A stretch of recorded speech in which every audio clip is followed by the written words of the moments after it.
Hello and welcome. We have with us Mr. Ashish Raheja, Managing Director, Raheja Universal Private Limited. Thank you so much for having us. Thank you so much for joining us. To begin with, what do you think of the initiative taken by World Trade Center and All India Associations of Industries, and how will it benefit SMEs across the globe? I think it's a great initiative. From what I understand, this is the fourth Global Economic Summit. Traditionally, I've attended this very narrow perspective. It's my first one with such a large canvas. We have trade leaders and professors from all over the world giving us perspective on India versus the rest of Asia versus the rest of the world. So it puts in perspective how important it is that we need to drive manufacturing. And part of the manufacturing is they need to inculcate entrepreneurs and SMEs who can become regional, national, and global players later. And this provides the network and access to each other and learning necessary for that. Right. So the summit is a great starting point. Great. What investment opportunities and future do you see in the Asian markets? I think first by Asia, you divide by region and by sector. I'm not familiar with other regions, but obviously India and China are the hot topics. With a current political stability, India is still undervalued. Return on investment, as the professor from New Haven said, is probably highest in India. And it's probably the right time to fuel manufacturing and focus purely on manufacturing within India. We've got over-invested in services. Right, that's true. And do you think technology, infrastructure, and innovation in trade play an important role in developing the economies? I think it's a facilitator. It's important to have it, but deep down we keep talking of IT. We all have apps and iPhones, but India needs hard infrastructure. I mean, great, our mobile phone works great, but I can't get to my office on time. So I think we need to focus on the hard infrastructure first. Great. And what, according to you, makes Asia a favorable investment hub?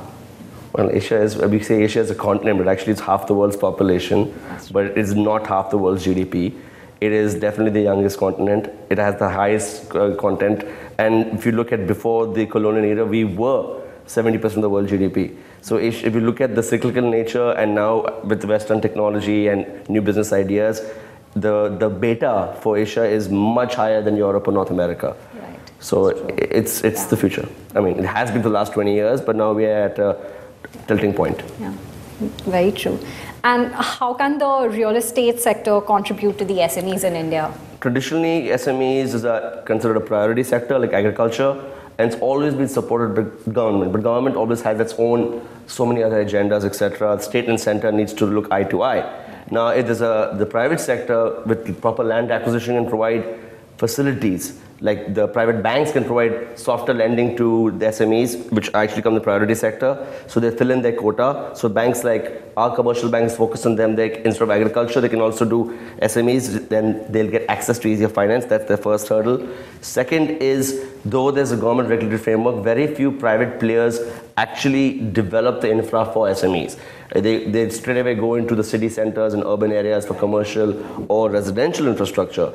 But with proper framework in place, it is actually profitable to develop industrial infra for SMEs, small workshop units, and they need to be close to their home. They cannot have a unit like like a POSCO, which is like 1,000 miles away. They need to be within a 25-kilometer radius from their home. So we can develop vertical real estate workshop units close to city centers, giving them access to cheaper facilities.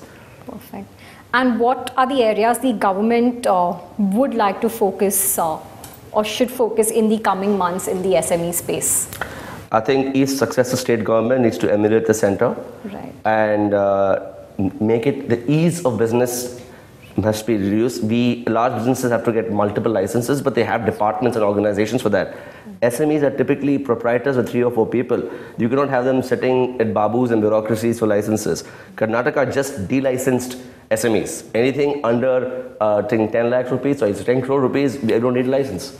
You don't need a factory license. So if state governments make it easier for them to operate and provide them the easier land acquisition, we will see much faster exponential growth for them. Great. Thank you so much for having us. Okay. Thank you.